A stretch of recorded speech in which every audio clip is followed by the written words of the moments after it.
ఎంత మేరాన పరికిస్తారు, నేను అంత మేరాన పలుకుతాను. మీరు అర్పించిన నమస్కారాలన్నింటినీ కూడా నా గురువు గారి యొక్క పాదాల దగ్గర నేను అర్పిస్తున్నాను.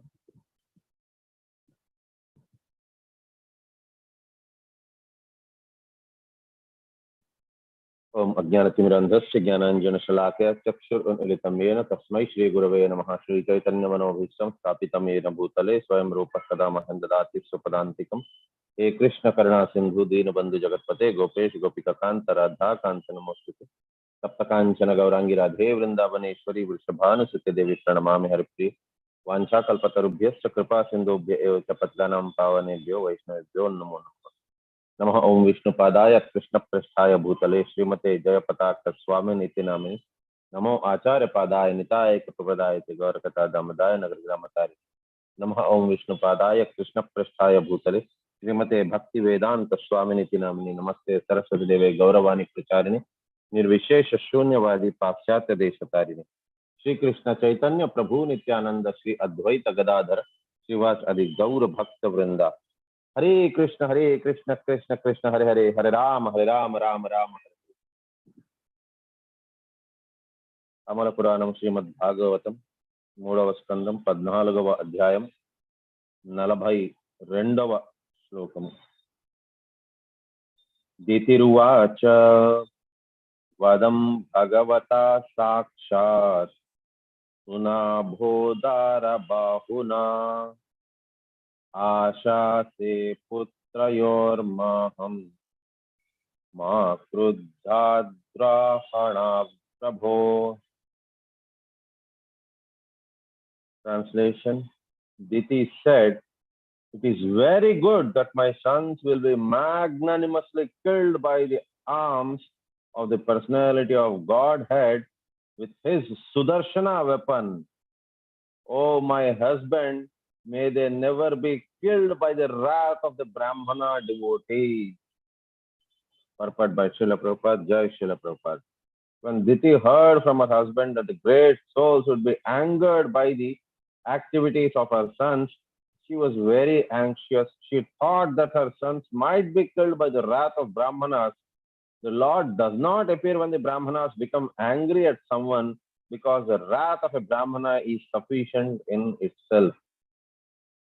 So ఇప్పటిదాకా జరిగింది ఏంటి అని అంటే, దితీదేవి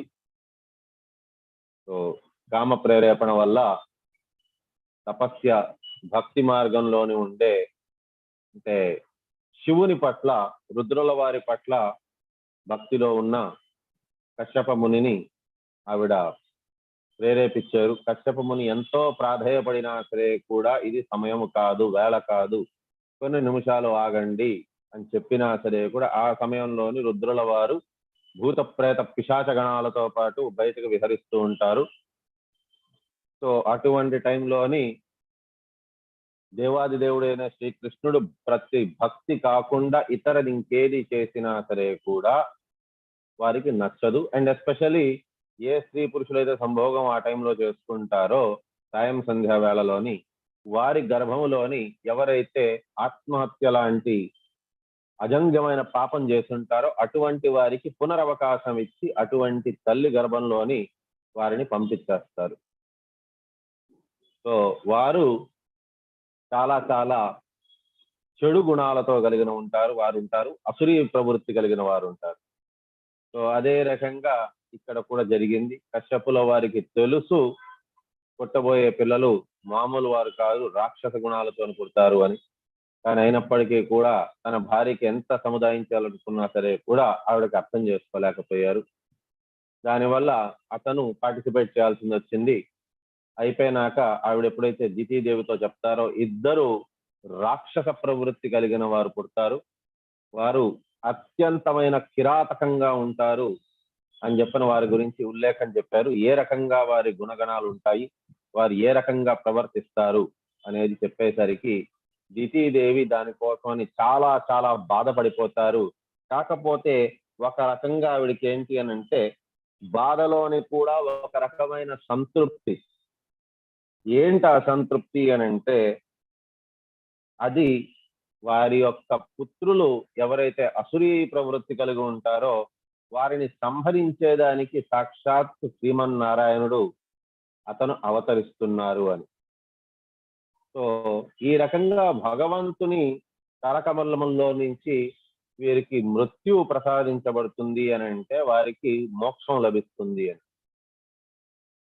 అది పర్వాలేదు, ఎంత చెడు పేరు వచ్చినా భగవంతుడి చేతితోని వారు సంహరించబడతారు కాబట్టి పర్వాలేదు. కానీ ఆవిడ యాక్చువల్ గా ఆవిడకి అన్నిటికంటే పెద్ద భయం ఏంటి అని అంటే, ఒకవేళ భగవంతుడి చేతిలోని సంహరించబడకుండా వారు ఏ బ్రాహ్మణుల యొక్క కోపానికి ఆగ్రహానికి గురయ్యి ఉంటే మాత్రం వారికి ఈ లోకంలోనే కాదు ఏ లోకంలోని కూడా వారికి ఈవెన్ నరకలోకాల్లో వారు కూడా వారు ప్రియము కాలేరు. బ్రాహ్మణుల యొక్క కోపము, వారి ఆవేదన అనేది ఎవ్వరూ కూడా తెచ్చుకోకూడదు. మీరందరూ కూడా ఇప్పుడు భక్తులు, అందుకోసమనే నేను ఇంతకు మునుపు కూడా నేను చెప్పాను, మీరందరూ కూడా కేవలం బ్రాహ్మణులు కాదు, ఇప్పుడు మీ యొక్క కులము గోత్రము ఏదైనా అయి ఉండొచ్చు, కానీ ఇప్పుడు మీరందరూ కూడా పరమ వైష్ణవులతో సమానం అందరూ. ఎందుకు అని అంటే మీరు బ్రహ్మజ్ఞానం తెలుసుకున్నారు భగవద్గీత ద్వారా, కాబట్టి మీరు బ్రాహ్మణులు. అండ్ మీరు విష్ణు తత్వాన్ని తెలుసుకున్నారు. ఆ భగవద్గీత యొక్క 3 లాక్స్ మీరు ఓపెన్ చేయగలిచారు శ్రీల ప్రభుపాదుల వారి కృపచ్చే. సో కాబట్టి ఇది మీ సామర్థ్యం కాదు, ఇది మీలోంచి ఏ ఒక్కరికి కూడా ఆ సామర్థ్యం లేదు, నాకు అస్సలు లేదు. కానీ ఇది కేవలం గురువు యొక్క అనుకంపము, వారి అనుకంపము ద్వారా మీరు భగవద్గీత యొక్క 3 లాక్స్ ని ఓపెన్ చేయగలిచారు. గుహ్యాత్, గుహ్యతరం, గుహ్యతమం. సో గుహ్యాత్ అంటే ముందు తెలుసుకున్నారు, మీరు ఈ శరీరం కాదు, మీరు అవినాశి అయిన ఆత్మ అని మీరు తెలుసుకున్నారు. సో ఎప్పుడైతే అది తెలుసుకున్నారో మీరు బ్రహ్మన్ అనేది తెలుసుకున్నట్టుగా. సో ఫస్ట్ థింగ్, మీరు ఈ శరీరం కాదు, మీరు ఆత్మ అని తెలుసుకున్నారంటే అది జ్ఞానం. ఆ జ్ఞానంలోని కూడా మీరు అవినాశి అయిన ఆత్మ, ఎప్పటికీ కూడా మీరు నాశనం కాలేరు అని తెలుసుకున్నారు అని అంటే అది బ్రహ్మజ్ఞానం. సో అది మొదటి లాక్. అది బ్రహ్మజ్ఞానం తెలుసుకున్న తక్షణమే వారు బ్రాహ్మణులు అయిపోతారు.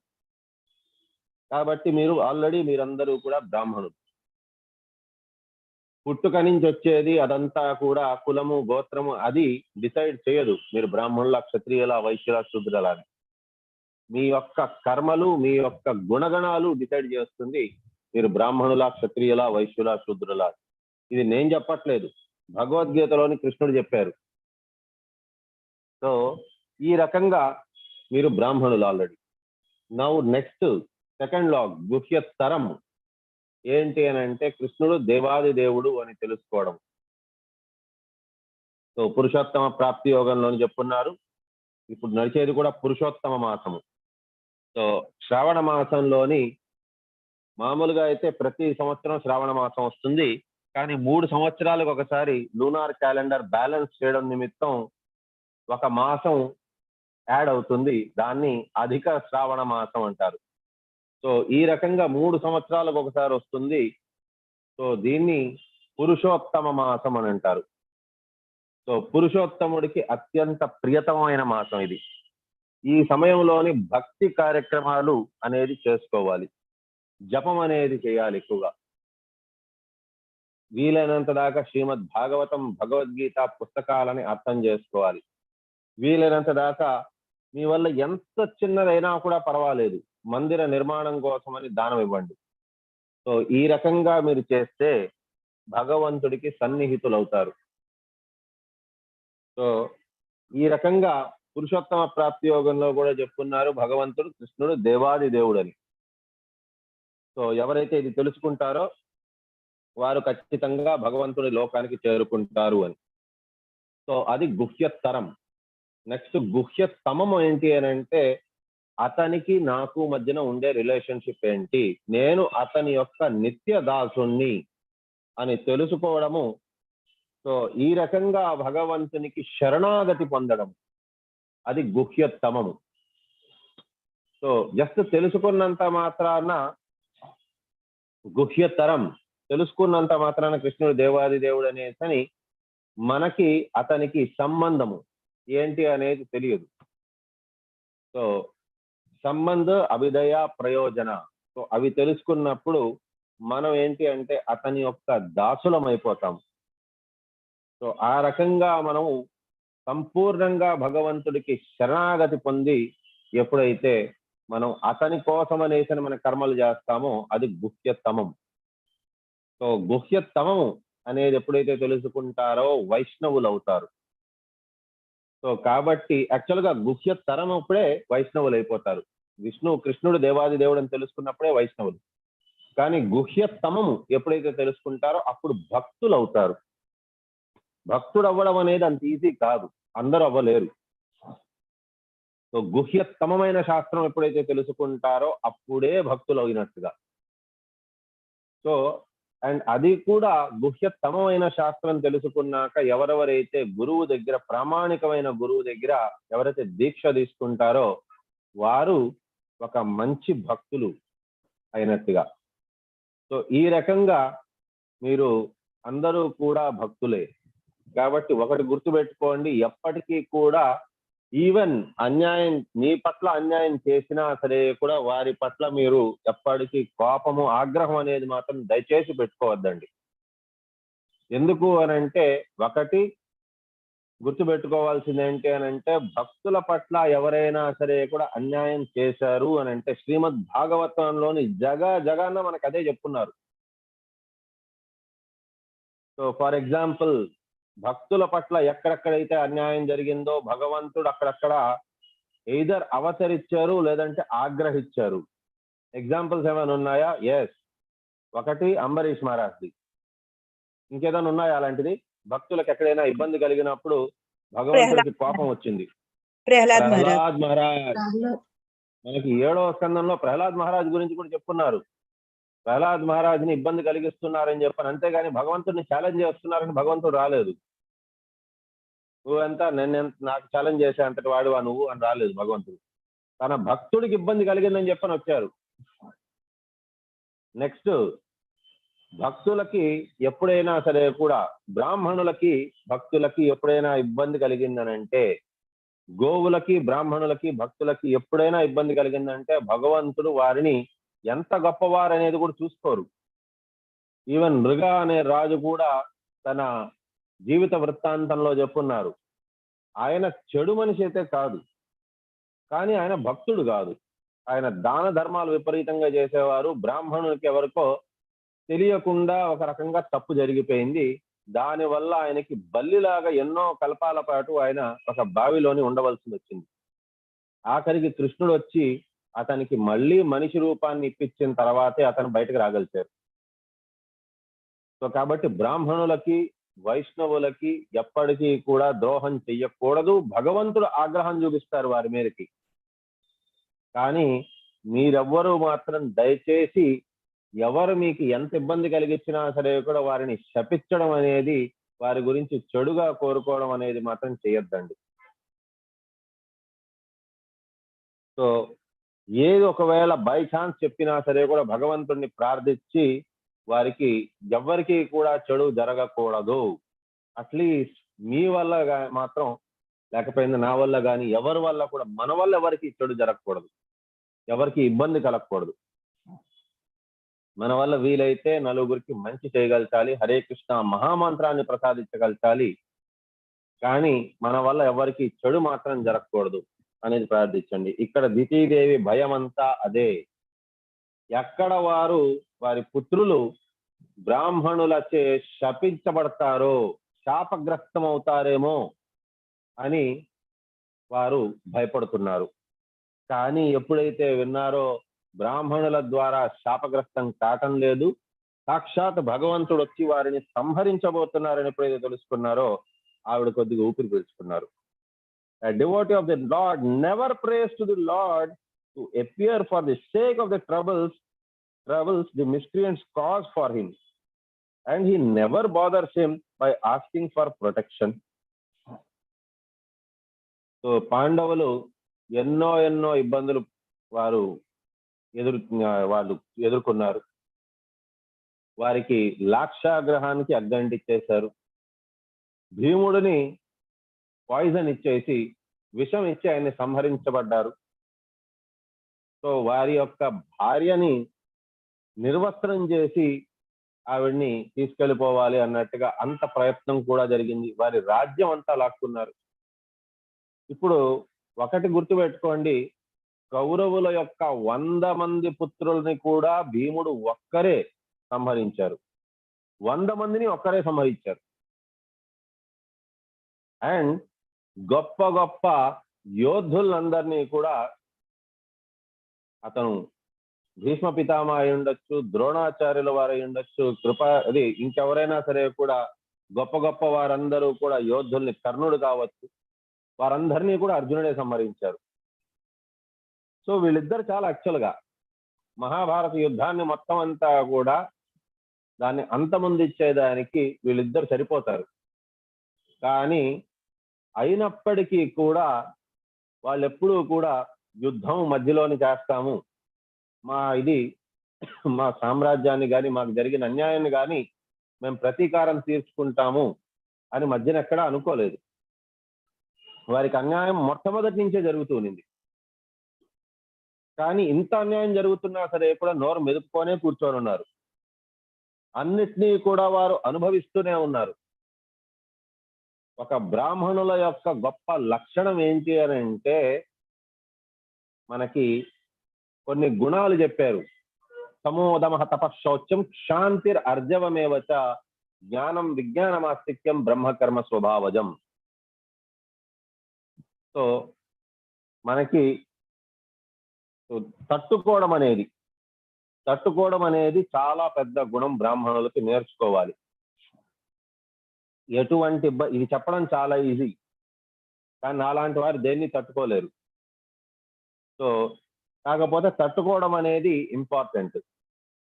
సో ఎప్పుడైతే తట్టుకుంటారో, మనకి శ్రీమద్ భాగవతంలోని ఒక శ్లోకం చెప్పున్నారు, తత్తేను కంపసు సమీక్షమానో భుంజానేవాత్మనా కృతాం విపాకం హృద్వాగ్వపుభిర్విదిదాం నమస్తే జీవేరయో ముక్తి పదాం సదయా భక్. అంటే ఎవరైతే ఈ రకంగా వారికి వచ్చిన కష్టాలన్నిటినీ తట్టుకుంటూ వారు ఎవరి మీద కూడా ఆ భారాన్ని మోపకుండా, వీరి వల్ల నాకు కష్టం వచ్చింది, వారి వల్ల నాకు కష్టం వచ్చింది, లేక భగవంతుడే నాకు ఇబ్బంది పెట్టారు అన్నట్టుగా చెప్పుకోకుండా, వారు చేసిన కర్మల వల్ల వారికి ఫలితం అనుభవిస్తున్నారు అని ఎవరైతే తెలుసుకొని వారికి జీవితంలో వచ్చే కష్టాలన్నింటినీ కూడా వారు తట్టుకుంటూ భగవంతుని కృప ఎప్పుడు కలుగుతుందో అప్పటిదాకా వెయిట్ చేద్దాము, మనం అడగద్దు భగవంతుని అన్నట్టుగా ఎవరైతే ఉంటారో వారు ముక్తి పదంలో వెళ్తున్నట్టుగా అని 10వ స్కందంలోని బ్రహ్మ తన ప్రార్థనల్లోని చెప్తున్నారు కృష్ణుడికి. సో ఈ రకంగా వారు చాలా అతి త్వరగా వారు భగవంతుడి దగ్గరికి చేరుకుంటారు అని చెప్పబడ్డారు. సో కాబట్టి బ్రాహ్మణులకి ఏంటి అని అంటే తితిక్షస్వ. సో భగవంతుడు భగవద్గీతలో కూడా అదే చెప్పారు, మాతృస్పృశస్తు కౌంతేయ శీతోష్ణో సుఖ దుఃఖద ఆగమో పాయినో నిత్యస్థాం తితిక్షస్వ భారత. సో శీత ఉష్ణాలు ఏ రకంగా అయితే వస్తాయో అదే రకంగా సుఖ దుఃఖద, సుఖము మరియు దుఃఖము అనేది వస్తుంది.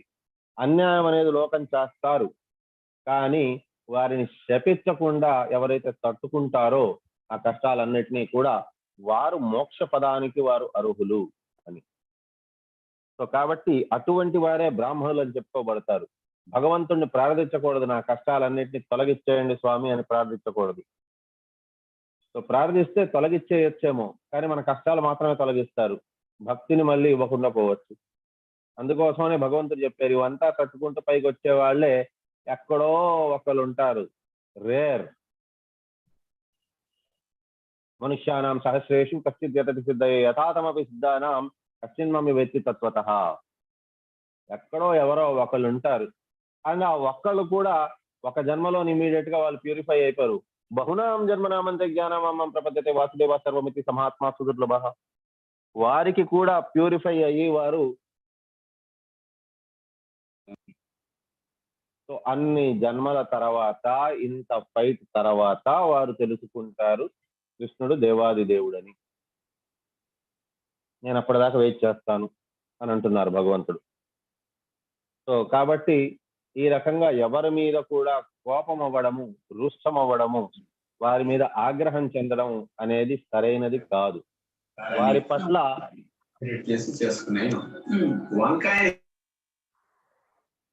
ఎవరైతే అన్యాయం చేస్తారో వారి పట్ల అనుకంపం కావాలి. అనుకంపం కూడా ఎటువంటిది అని అంటే, ఎందుకు అనుకంపం? వారు మనల్ని ఇబ్బంది పెడుతున్నప్పుడు వారి మీద మనం అనుకంపం పెట్టుకొని ఏం లాభం? వారి మీద కోపం కదా పడాల్సింది. అంటే ఇప్పుడు చిన్నపిల్లలు తల్లిని గుండె మీద కాలుతో కొడతారు. ఏంటి, ఎంత ధైర్యం, వేలుడంత లేడు, వీడు నా గుండెల మీద కొడతాడా అని తల్లి ఆగ్రహిస్తారా? లేదు. అజ్ఞానం, చిన్నపిల్లాడు, తెలియకుండా ఏదో కాళ్ళతో కొట్టాడు అని కాళ్ళ మీద ముద్దులు పెట్టి కాస్త స్పేస్ ఇస్తారు. ఎందుకంటే అజ్ఞానం, ఆ వయసులోని అజ్ఞానంతో ఉన్నారు కాబట్టి, పిల్లలకి తెలియదు కాబట్టి క్షమించేస్తారు. సో ఆలోచించండి, మనల్ని ఎవరైనా ఇబ్బంది కలిగించారు అని అంటే వారు ఒకవేళ వైష్ణవులై అంటే, వైష్ణవులకైతే తెలుసు అందరూ కూడా వసుదేవ కుటుంబకం. సో అందరం కూడా, ప్రతి ఒక్కరూ కూడా భగవంతుని యొక్క అంశ. విద్యా వినయ సంపన్నే బ్రాహ్మణే గవిహస్తిని సునీచైవ స్వపాకేచ పండిత సమదర్శిన. అందరినీ సరి సమానంగా చూస్తారు. కాబట్టి ఇతను ఎవరైతే మనల్ని దూషిస్తున్నారో, మనల్ని వేధిస్తున్నారో, మనకి ఇబ్బంది పెడుతున్నారో, అతనికి ఆ జ్ఞానం లేదు, అతను పండితుడు కారు. కాబట్టే సమదర్శిన అనేది లేదు ఆయనకి. అందుకోసమే ఆయన కొంతమంది పట్ల ప్రేమ, కొంతమంది పట్ల ద్వేషం చూపిస్తున్నారు. ఆయన ఆ ద్వేషం చూపించే వాళ్ళ నుంచి మనం అన్ఫార్చునేట్లీ ఒకరు. సో ఈ రకంగా చేస్తున్నారు. మరి ఇతని మీద మనం కోపం పడి ఏం లాభం? ఇతని మీద అనుకంపం కావాలి. ఓ భగవంతుడా, ఇతనికి భక్తిని ప్రసాదించండి, ఇతనికి హరే కృష్ణ మహామంత్రం సంహౌ ఇతని చెవిలో పడేలాగా చేయండి, ఇతన్ని కూడా భక్తుడుగా మార్చండి. సో దట్ ఇతను నా మీద ఏ రకంగా అయితే అన్యాయపూర్వకంగా ఆగ్రహం చూపించారో ఆ రకంగా ఇంకా ఏ భక్తుడి పట్ల కూడా, లేక భక్తుడు కాకపోయినా కూడా వారి పట్ల కూడా చూపించకూడదు. ఆలోచించండి ఒకసారి, లోకం అంతా కూడా భక్తులే ఉండి ఒకరి పట్ల ఒకరికి అనుకంపం ఉంటూ, అందరినీ సరి సమానంగా చూస్తూ, భక్తి మార్గంలోని ప్రతి ఒక్కరు ఉంటూ, కనిపించిన ప్రతి ఒక్కరికి హరే కృష్ణ అని పలకరించుకుంటూ ఒక చిరునవ్వుతోని, వారికి ఏదైనా కష్టం ఉన్నది అని అంటే చర్చించుకుంటూ, అందరూ కలిసి భగవంతుణ్ణే ప్రార్థిస్తూ, ఎవరు కూడా సహాయం చేసేది అనేది, మనం కష్టాలను తొలగించలేము, ఇతర కష్టాలు తొలగించలేము, కానీ వారికి భగవంతుని పట్ల భక్తి కలిగేలాగా మనం ప్రార్థించగలం. ఈ రకంగా ఒకరి కోసం ఒకరు భగవంతుణ్ణి ప్రార్థించుకుంటూ, స్వామి వారికి కూడా భక్తిని ప్రసాదించండి, వారికి మీ దర్శన భాగ్యాన్ని కలిగించండి అని ఎవరైతే దైవ తీర్థ స్థలాలకు వెళ్తున్నారో వారు భగవంతుని యొక్క దర్శనాన్ని తీసుకుంటూ తరించిపోతూ, ఎవరైతే రాలేకపోయారో వారి పట్ల అనుకంపంతో, వారి పట్ల ప్రేమ కొద్దీ భగవంతుణ్ణి ప్రార్థిస్తూ, స్వామి వారికి కూడా మీ దర్శన భాగ్యాన్ని కలిగేలాగా చేయండి స్వామి అని కోరుకుంటూ, ఆలోచించండి అది ఎంత బాగుంటుంది అసలు. ఈ రకంగా ఒకరి పట్ల ఎప్పుడు ద్వేషం అనేది ఉంచుకోకూడదు బ్రాహ్మణులకి. సో కాబట్టి ఇక్కడ దితీదేవి కూడా అదే భయపడుతున్నారు. So rather the Lord is anxious to give protection to the devotees. Diti knew very well that the killing of persons by the Lord would also be magnanimous. భగవంతుడు ఎప్పుడు తన భక్తులని ఒక కంట కనబెడుతూనే ఉంటారు. భగవంతుని యొక్క ఏకైక వర్క్ అతనికి అతను అసైన్ చేసుకున్న వర్కే అది. వహామి అహం, నేనే చూసుకుంటాను అని అన్నారు. If someone is killed by the will of the Lord and is thus fortunate enough to see the arms of the Lord, that is sufficient for his liberation. So Ditidevi ఒక రకంగా ఆనందపడుతున్నారు మనసులోనే. ఎవరు అయితే ఈ రకంగా భగవంతుడి ద్వారా ఆ సుదర్శన చక్రం ద్వారా సంహరించబడతారో వారు భగవంతుని యొక్క భుజాల యొక్క దర్శన భాగ్యం వారికి కలిగింది. మనకి ఈవెన్ బ్రహ్మ సంహితలో కూడా చెప్పుకున్నారు.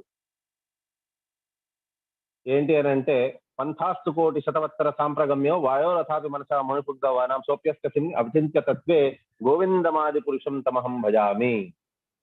సో ఈ రకంగా ఎంతో మంది ఎవరైతే వాయోరథాపి మనస, సో ఎవరైతే వాయు లేక మనసు అంటే దాని అర్థం ఏంటి అని అంటే అంత వేగంతో ప్రయాణించేవారు కూడా, అంటే వారు ఎవరైతే యోగులు లేకపోయిందా ధ్యాన యోగం జ్ఞాన యోగం ద్వారా వచ్చిన వారందరూ కూడా స్టిల్ వారికి భగవంతుని యొక్క పాద పద్మముల యొక్క టిప్పు మాత్రమే కనిపిస్తుందంట, పూర్తి పాదాలు కూడా కనిపించవు. కానీ భక్తులకు మాత్రమే భగవంతుడు సంపూర్ణంగా కనిపిస్తారు.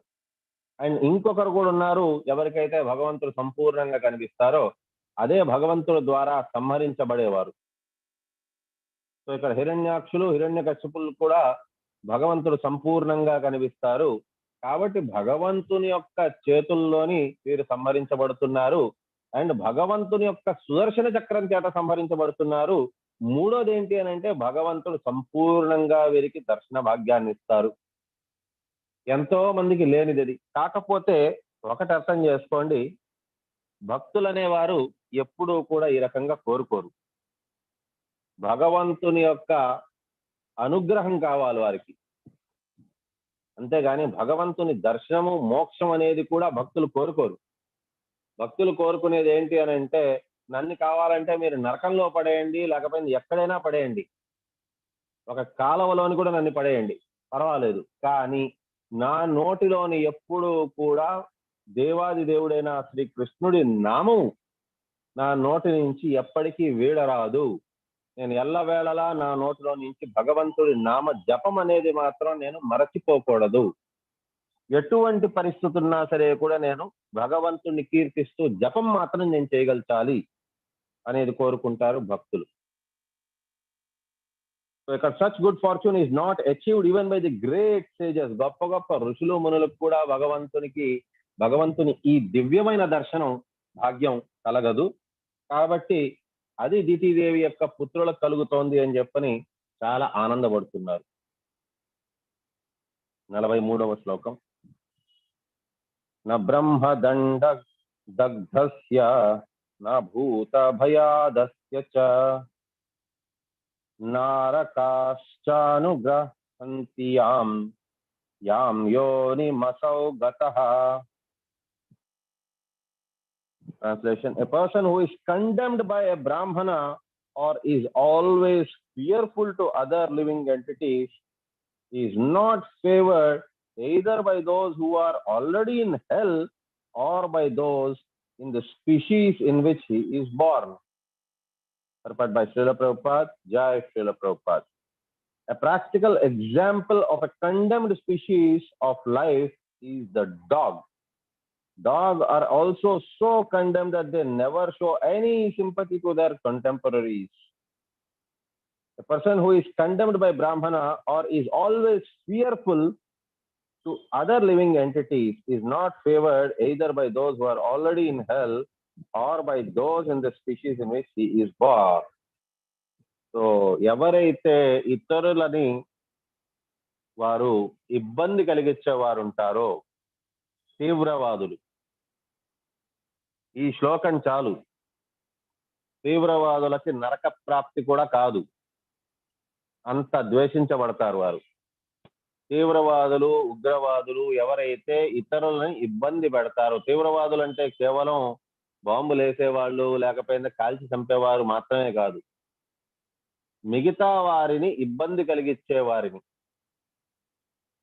ఇతరులని ఇబ్బంది కలిగించేవారు. అండ్ ఎవరైతే ఒక బ్రాహ్మణుల ద్వారా శపించబడతారో, శాపగ్రస్తమబడతారో, ద్వేషించబడతారో, ఒక బ్రాహ్మణుల ద్వారా ఆగ్రహానికి గురవుతారో, బ్రాహ్మణుల ఆగ్రహానికి ఎవరైతే గురవుతారో మరియు ఇతరులని ఇబ్బంది కలిగించే తీవ్రవాదులు ఉగ్రవాదులకి వారికి ఇక్కడ చెప్తున్నారు, వారికి నరకములోని కూడా చోటు రాదు అని అంటున్నారు. లేక వారికి సునకములాగా వారికి శ్రీల ప్రభుపాదుల వారు దానికి వ్యాఖ్యానం చెప్తున్నారు. శునకం ఏంటి అని అంటే, కుక్కని చూడండి, ఒక కుక్క అంటే ఇంకో కుక్కకు పడదు. ఒక కుక్క తన ఏరియాకి రాజు అని అనుకుంటుంది. అందుకోసమని కుక్కని గ్రామ సింహం అంటారు. అడవికి సింహం కాదు, అది గ్రామ సింహం. తన క్షేత్రం అది ఒకటి దిద్దుకుంటుంది. అక్కడ తన మూత్రాన్ని విసర్జించి ఇది నా క్షేత్రం అన్నట్టుగా అది మటుకదే మార్క్ చేసుకుంటుంది. ఆ శునకం కంటే కూడా శక్తివంతమైన శునకం ఇంకోటి వచ్చింది అని అంటే, ఈ శునకం ముందు ఛాలెంజ్ చేస్తుంది. నా క్షేత్రానికి వచ్చేవా అని గంభీరంగా యుద్ధాని కోసం వెళ్తుంది. కానీ బలం ఏ కుక్కకైతే ఎక్కువ ఉంటుందో ఆ కుక్క కొద్దిగా కొరికేసరికి తోక ముడుచుకొని పారిపోవడం అనేది జరుగుతుంది. సో ఒక కుక్క అంటే ఇంకో కుక్కకి పడదు ఎప్పటికీ. సో ఇది ఒక తీవ్రవాదులు, ఒక ఉగ్రవాదులు, ఇంకొకరికి ఇబ్బంది కలిగించేవారు చేసే ఇటువంటి పనులు చేసే వారి యొక్క గమ్యస్థానం అది. శునకంగా పుడతారు వారు, కుక్క రూపంగా పుడతారు వారు, ఇతరులకు ఇబ్బంది కలిగించేవారు. ఆర్ ఒక బ్రాహ్మణుల ద్వారా ఎవరైతే వారు శాపగ్రస్తులయ్యారో అటువంటి వారు కూడా. అందుకోసం ఇక్కడ చూడండి, శ్రీమద్ భాగవతంలోని కూడా ఎప్పుడైతే ఎవరు శపించింది, ఎవరు శృంగి ముని కదా, పరీక్షిత్ మహారాజుని శపించింది ఎవరు? హరే కృష్ణ ప్రభుజీ, శృంగి ప్రభుజీ, శమీక మహాముని కొడుకు. శృంగి కదా, ఏ మహర్షి కొడుకు? శమీకుడు ప్రభుజీ. హరే కృష్ణ. శమీకుడు, కరెక్ట్. శమీకుడు మహర్షి యొక్క కొడుకు శృంగి, అతను శపించారు. సో అతను ఎప్పుడైతే శపించారో, సో తన తండ్రి కూడా అతన్ని ఆగ్రహించారు. ఏంటి చేసావు నాయన, ఈ రకంగా ఎందుకు, అసలు శమీకుడు చెప్పారు, ఎందుకు అసలు ఈ రకంగా చేసావు, శపించవలసినంత అవసరం ఏమొచ్చింది, నేను అప్పుడు తపస్సులో తపస్సు నుంచి వచ్చిన తర్వాత నన్ను కొద్దిగా కన్సల్ట్ చేస్తుండాల్సింది, నువ్వు కన్సల్ట్ చేయకుండానే నువ్వు శపించడం అనేది చాలా చాలా తప్పు, నీ శక్తులను దుర్వినియోగపరుచుకున్నావు అని అన్నారు. అండ్ పరీక్షిత్ మహారాజ్కి ఉండే శక్తితోని అతను కావాలంటే ఈ శాపాన్ని అతను తిరగదిప్పించి దానికి విరుగుడుగా అతను వేరే ఏదైనా సరే కూడా చేసి ఉండొచ్చు, కానీ అతను చేయలేదు. సో ఎంత పెద్ద శాపం అంటే, అది ఒక బ్రాహ్మణుల ద్వారా శాపగ్రస్తం అయిన దాని విరుగుడు ఏదైనా ఉన్నది అని అంటే అది కేవలం భాగవత శ్రవణం. సో భాగవత శ్రవణం జరిగిందంటేనే ఎంత పెద్ద బ్రహ్మహత్యా పాతకం, గోహత్యా పాతకమైనా సరే కూడా ఎవరైతే శ్రీమద్ భాగవతం చదివారో వారికి ఆ పాతకం నుంచి వారు బయటకు పడే అవకాశం ఉంది. కానీ ఒకసారి విచారించండి, ఎంతమందికి ఇంత గొప్ప అవకాశం దొరుకుతుంది శ్రీమద్ భాగవతం వినేదానికి, ఈ అమల పురాణం వినేదానికి. ప్రాక్టికల్ ఎగ్జాంపుల్ మనం చూసాం. పరీక్షిత్ మహారాజ్ బ్రాహ్మణుల ద్వారా శాపగ్రస్తం అవ్వబడ్డారు ఆయన. ఇక్కడ ఈ శ్లోకం ద్వారా మనకి చెప్తున్నారు, అటువంటి వారికి నరకలోకాల్లోని కూడా చోటు లేదు అని. సరే, ఎలాగో శరీర త్యాగం చేసేయాలి పరీక్షిత్ మహారాజ్, కానీ శరీర త్యాగం చేసిన తర్వాత కూడా అతనికి నరకలోకంలో కూడా చోటు లేదు అనేసి చెప్పబడ్డాది.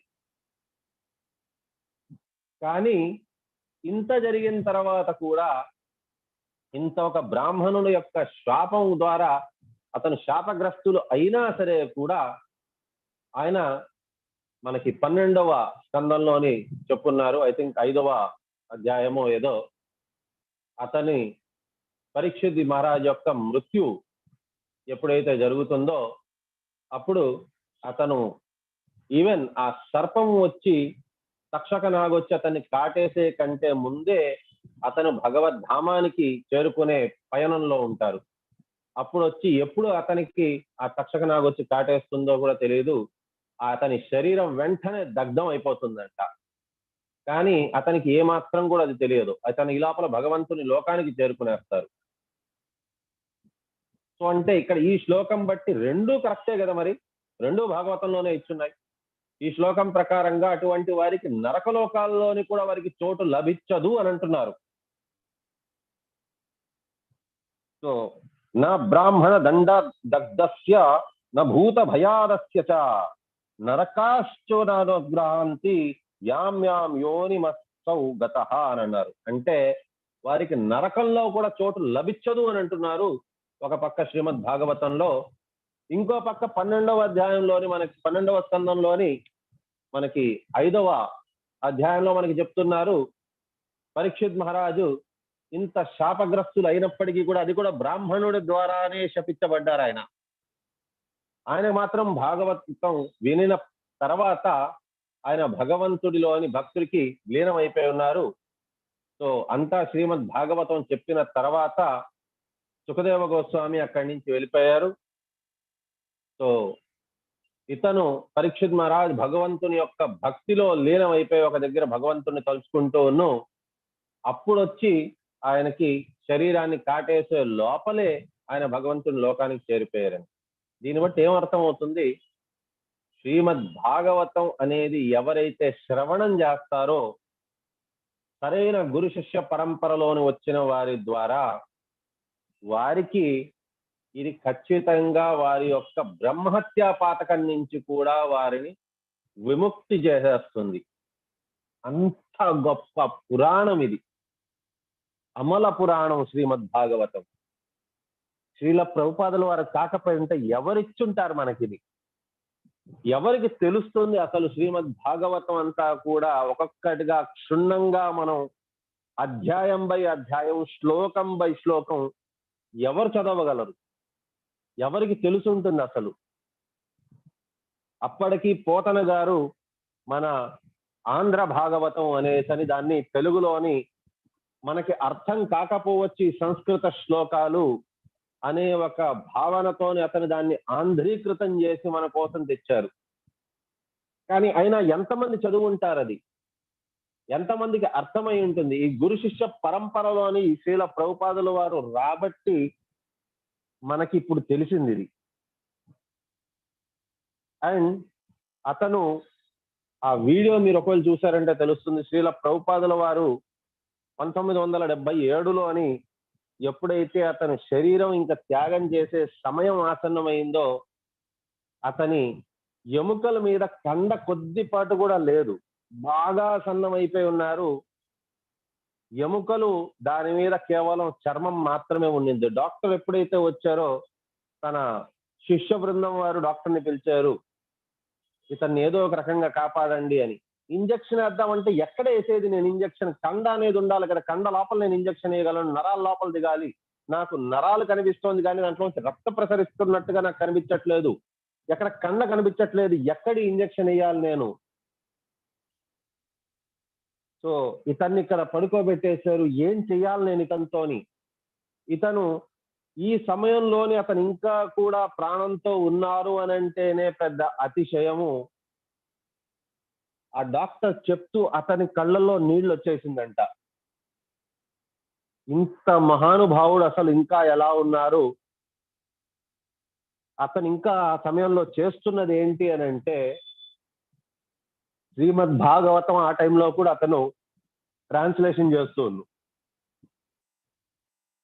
అంత ఆరోగ్యం బాలేనప్పుడు కూడా ఎవరు చేయగలరు? అది ఎవరికి ఉంటుంది అంత శక్తి, అంత భక్తి? సో శ్రీల ప్రభుపాదుల వారు లేకపోయి ఉంటే మనం ఏమై ఉంటాం? ఉండుంటాము, శరీరంతోనే ఉండుంటాము, ఊపిరి పీల్చుకుంటూ ఉండుంటాము, కానీ తిలకం పెట్టుకొని ఉండేవాళ్ళం కాదు, భక్తి గురించి మాట్లాడుకుంటూ ఉండేవాళ్ళం కాదు. నరకానికి వెళ్ళేదానికి అగ్రగామి అవుతూ ఉంటాం. జీవితంలో ఇంకొక కొత్త రోజు వచ్చింది, కొత్త రోజు మళ్ళీ అయిపోతుంది. కష్టవాంతో అనాదృత్య పరానుచింతనం మృతే పశుభి అసతీం నామ కుర్యాత్ పశ్యాంజన పతితం వైతరణ్యాం స్వకర్మజాం పరితపాంజుషానాం. నరకలోకానికి ఆ వైతరణి నది పక్కన వాయు వేగంతో దూసుకుంటూ వెళ్తూ ఉండుంటాం.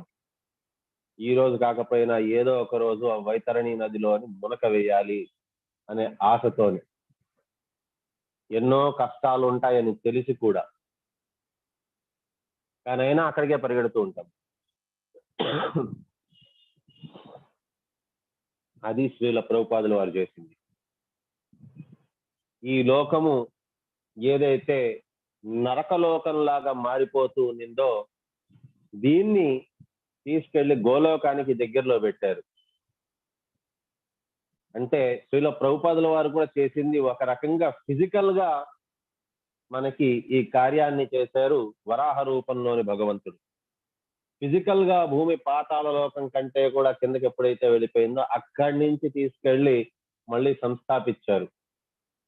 కానీ శ్రీల ప్రభుపాదుల వారు చేసింది అంతకంటే కూడా మించిన పని.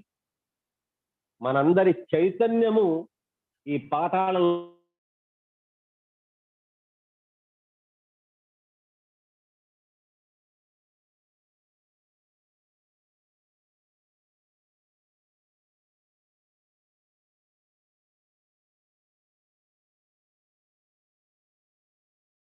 మనందరి చైతన్యాన్ని కూడా నరకలోకానికి మనం పరిగెడుతుండే దాంట్లోని మనం ఉన్నప్పుడు ఇప్పటికీ ఇంకా చాలా మంది ఉన్నారు.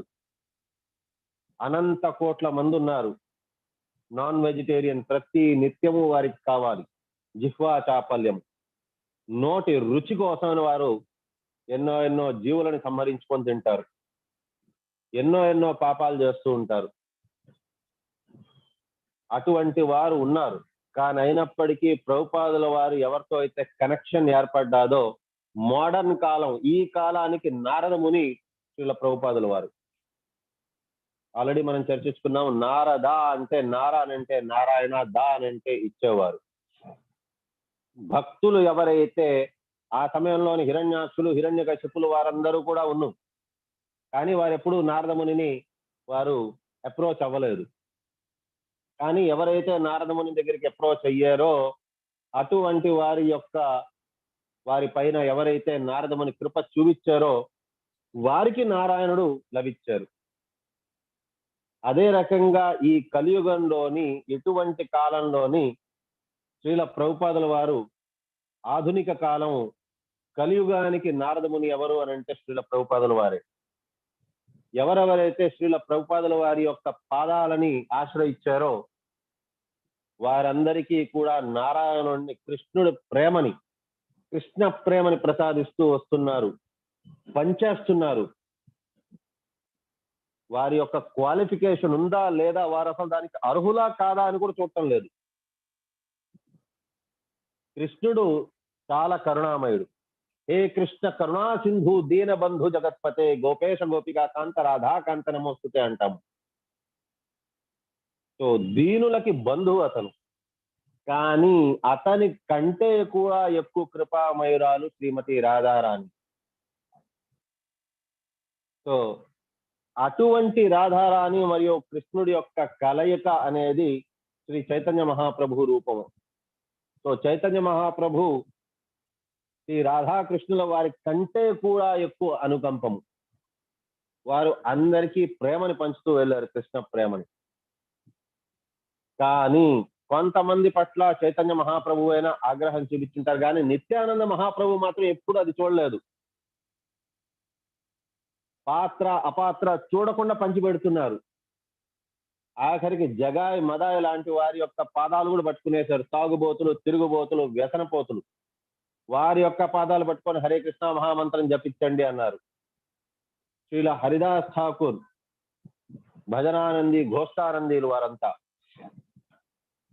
అందరికీ పంచిపెడుతూ ఉన్నారు. కానీ శ్రీల ప్రభుపాదుల వారి సమయంలోని శ్రీల ప్రభుపాదుల వారు చైతన్య మహాప్రభు, నిత్యానంద మహాప్రభు అటువంటి వారైనా నిత్యానంద మహాప్రభు యాక్చువల్ గా ఒకే ఒక జగాయిని, ఒకే ఒక మదాయికి వారు భగవద్ నామంని బోధించారు. కానీ శ్రీల ప్రభుపాదుల వారు ఒక దేంట్లోనైతే దేశం మొత్తం అంతా కూడా జగాయి మదాలే నిండున్నారో వారిని ఉద్ధరించేదానికి 70 ఏళ్ల వయసులో వెళ్ళారు. వారికి ఇచ్చారు కృష్ణ ప్రేమని, కృష్ణ తత్వాన్ని. ఇప్పుడు వారు ఎంత భక్తిలోని మునిగిపోయి ఉన్నారంటే ఎవరెవరికైతే శ్రీల ప్రభుపాదుల వారు నారద మునిలాగా వెళ్ళి వారిని కలిశారో వారందరూ కూడా ఉచ్చ కోటి భక్తులైపోయారు. వారందరూ కూడా ఒక క్షేత్రానికి వారు పరిమితం కాలేదు. వారు గోలోక వాసులైపోయారు. ఇప్పుడు వారు అందరికీ కూడా మనలాంటి అధములకి కూడా పిలిచి పిలిచి కృష్ణ భక్తిని ఇస్తున్నారు. సో అటువంటి ఆ ప్రభుపాదుల వారికి ఏమిచ్చి రుణం తీర్చుకోగలను? ఎన్ని జన్మలు చేసుకున్నా అసలు రుణం తీర్చుకోవాలనే ఉద్దేశం కూడా లేదు. అండ్ జయపతాక్ మహారాజుల వారి గురించి ఇంకేం చెప్పాలి? దీక్ష అనేది జయపతాక్ మహారాజుల గారు కానీ ఇవ్వకపోయి ఉంటే శ్రీల ప్రభుపాదుల వారు దేవుడు అనుగ్రహించినా పూజారి అనుగ్రహించలేదు అన్నట్టుగా శ్రీల ప్రభుపాదుల వారు అనుగ్రహించినా సరే కూడా జయపతాక మహారాజుల వారి అనుగ్రహం అనుకంపం అనేది లేకపోయి ఉంటే ఈ గురు శిష్య పరంపరకి నేను అటాచ్ అయ్యేవాడినే కాదు. ఈ రోజు నేను మీ ముందు ఏదో నాకు అసలు యాక్చువల్గా నాకు తెలిసినా అని కూడా అనకూడదు, నాకు తెలిసిందే శూన్యం. నా నోటి నుంచి వచ్చే ప్రతి ఒక్క పదము, ప్రతి ఒక్క వాక్యము, ప్రతి ఒక్క ఛందస్సు కూడా నా గురువు ద్వారా చెప్పబడిందే. అతను నా మాటలు, నోరు నాది కానీ వాక్యాలు అతనిది. నాకేం నాలెడ్జ్ ఉన్నది? బుర్ర తక్కువ వాడిని, జీరో నాలెడ్జ్. నాకు ఆ జ్ఞానం లేదు. కానీ నా గురువు గారు నా చేత చెప్పిస్తున్నారు, ప్రేరేపిస్తున్నారు. ప్రతి ఒక్క వాక్యము అతని ద్వారా చెప్పబడుతున్నది. అతను నాకు ఈ రకంగా నా చేత చెప్పిస్తున్నారంటే అది నాహో భాగ్యం. సో ఈ రకంగా నా గురువు గారు నాకు ఈ అవకాశాన్ని ఇచ్చిన దానికోసం నేను ఏమిచ్చి నా గురువుకి నేను నా రుణం తీర్చుకోగలను? అతని రుణం ఎప్పటికీ తీర్చుకోలేను, తీర్చుకోవాలని కూడా లేదు. ఎన్ని జన్మలు ఉంటే అన్ని జన్మలు కూడా నేను నా గురువు యొక్క పాద సేవకుడుగా నేను ఉండాలని నేను ప్రార్థిస్తున్నాను అతనికి. అతను నాకు ఈ అవకాశం ప్రతి జన్మలోని ఇవ్వాలి. అతని చరణ సేవ, అతను చెప్పిన ఆ ఇన్స్ట్రక్షన్స్ యొక్క ఆచరణ సేవ రెండు కూడా నేను అతనికి సంతృప్తి కలిగించే రకంగా నేను చేయగలచాలి అనే నేను ప్రార్థిస్తున్నాను. ఇక్కడితో మనం విరామం తీసుకుందాం. వంశాకల్పతరుభ్యశ్చ కృపాసింధుభ్యో చ పతితానాం పావనేభ్యో వైష్ణవేభ్యో నమో నమః. అనంతకోటి వైష్ణవ బృందకి జయ. నమాచార్య.